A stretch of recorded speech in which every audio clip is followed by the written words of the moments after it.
You said you were disgusted by some of the debates that you've been engaged in now. What's turned you off?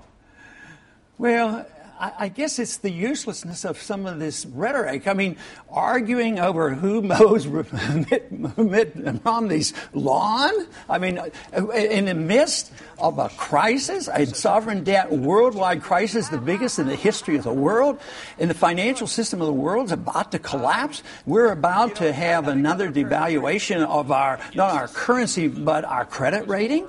This is serious, and no control on the spending. We're going to have to get a handle on this. We have to quit worrying about who's mowing Mitt Romney's yard. You wrote in your book, Liberty Defined, about the fact that politics doesn't really offer a lot of choices. This is what you said. When it comes to any significant differences on foreign policy, economic intervention, the Federal Reserve, a strong executive branch, a welfareism mixed with corporatism, both parties are very much alike. The major arguments in hotly contested presidential races are mostly for public consumption to convince the people they actually have a choice. Are you saying that if Mitt Romney is the nominee, there's no choice between him and President Obama for voters next fall? Well, you could probably figure out some choices, but you have to figure out which position that we're looking at with Mitt Romney. You know, it changes.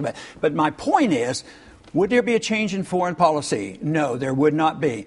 Would either one of them work on a true audit of the Fed and a change in monetary policy that the Federal Reserve can't monetize debt? No. Would they address the entitlement system? Would they ever address either one?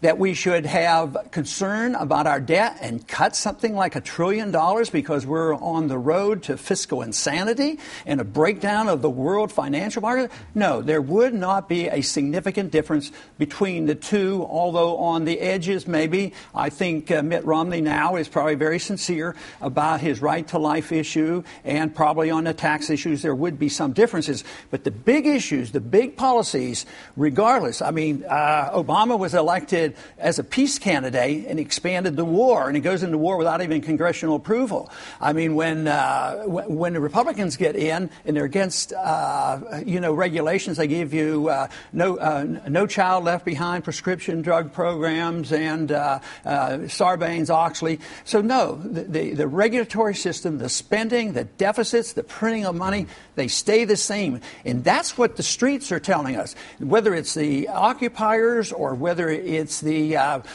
Tea Party people, they're saying enough is enough. They want some changes, and that's what they're looking for. Dr.